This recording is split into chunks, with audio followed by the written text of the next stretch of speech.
Hi Emraam. Hi. Welcome to Box Office India. Thank you so much. Last year, in 2018, you had ventured into the digital space as well. You did Tiger, and you're also, but the Bar of Blood is about to release. So how do you look at the digital space today? I think it's fantastic. I think it's, it's inching its way to becoming a force to reckon with. People are tuning in to different OTT platforms, and it hasn't been a better time for the consumer. It's a consumer's market right now. You as a consumer have the choice.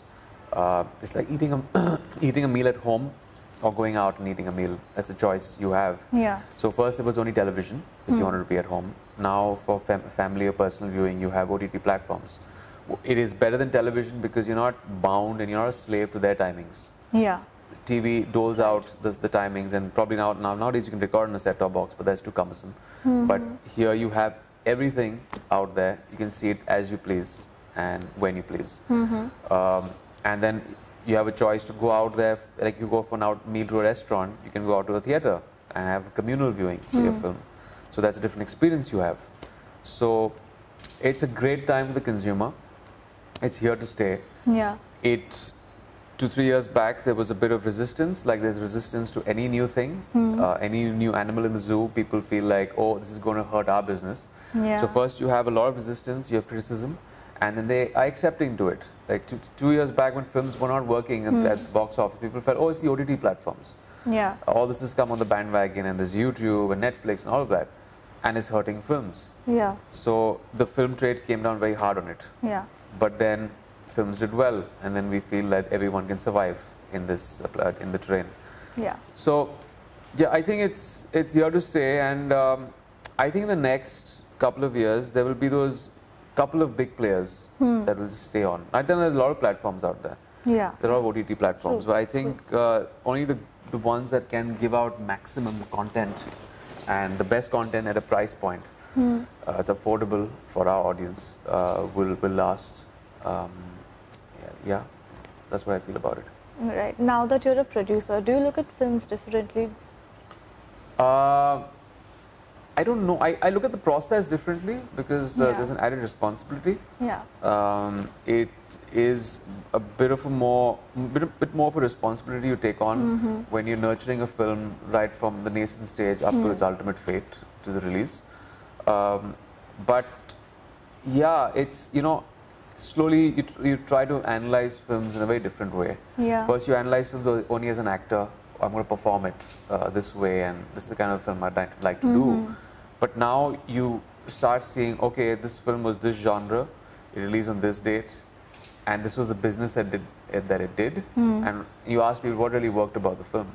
So for a producer, there's certain clarity of this is what you can pick and choose as a producer. Because you're not just doing it as a creative person, you also as a business side, you're taking up a film to see the range of a film. Yeah. So you end up, keeping a more diligent tab on the trade numbers.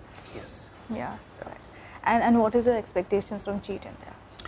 Well, I'm hoping it gets across to a lot of people that we want to reach out to. Yeah. Not just students, parents. It's a very relevant film to our education system. And it's a very high concept film. I mean, it's something that's not been done before. It's something that, there have been films that have been made on education, but we are the complete antithesis of education. Yeah. We're telling you that, those doctors and probably some of those engineers, probably making the bridges or who are writing those, or performing surgery, they probably have got fake degrees. So that's what's happening in the country. So this is a prevalent problem, and we just hope this film gets across to a lot of people. And you know what? When you make a film like this, you got to be very smart with the economics. Yeah. So there we are safeguarded because as far as the film goes, we're already in profit before the release of the film. It's a very cost-effective film. We've recovered everything from our digital, from a music deal, and our overseas deal. So everything henceforth, even if you make a rupee more at the theaters, that goes to the producers. So this is the wonderful thing of making a film, which is that cost-effective. It is not just about the content; it's also about the economics of the film. And I think the economics of Cheat India are bang on in place. because we were trying something new, we had to do that. And I think it's a very relevant film to our times. It should be seen by everyone. Did you also give it your inputs to the marketing aspect of the film? Sure. Yeah. And how have you seen the marketing, for films changing over the years? You said you have done 45 films now. Yeah.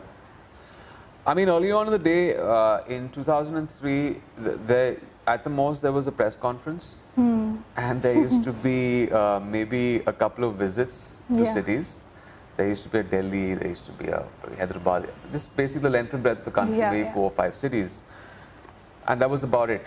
I mean, right now it is so manic.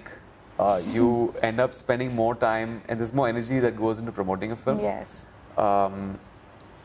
It's probably 25 days, sometimes 30 days. Sometimes it goes into 35 days of promotion to promote a film that probably you've shot in 40 days or 50 days or whatever, 60 days. So you got to give out. You better be sure about what you're making.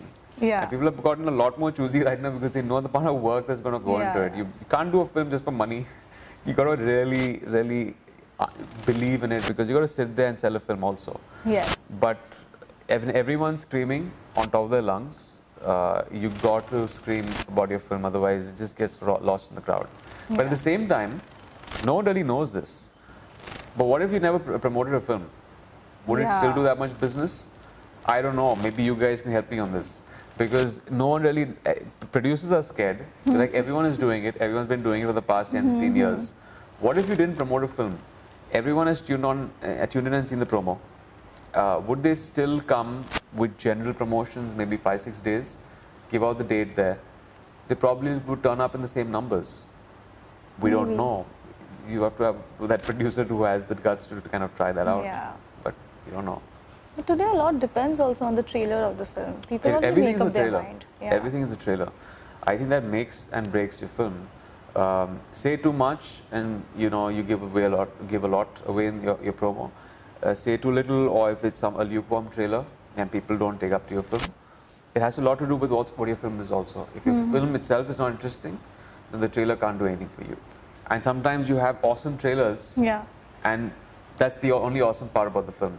Everything good about the film is in that trailer. It's put in the trailer. Yeah, and then you go to the film and you see the film has nothing. Yeah. Nothing apart from those good shots and good moments. Right. So, I mean, you have something like that also. So, there's no formula. At the end of the day, there are a lot of permutations and combinations. It's the film, it's the trailer. Music, I think 6, 7 years back, the music, not the music is not important. But here's the thing, here's my analysis of it. The music probably 7, 8 years or 10 years back, when you didn't have YouTube and all of this, people came to the halls to consume the song's visuals on the big screen. There was a novelty there. Here you've already seen it 10 times on your phone on YouTube. So that audience that used to come 10 years back to consume a song, they used to come to us to see a hit song and throw coins on the screen in cinema halls. That audience yearns for something more because they've already consumed the song on their phones. They come to see that probably also, but primarily a good film. The music just packs in and gives you the eyeballs and recall value. Right. You're already talking the producer language. I have to. It comes with the role. All right. On that note, thank you so much, Emraam, and I wish you all the luck. Thank you. Thank you so much.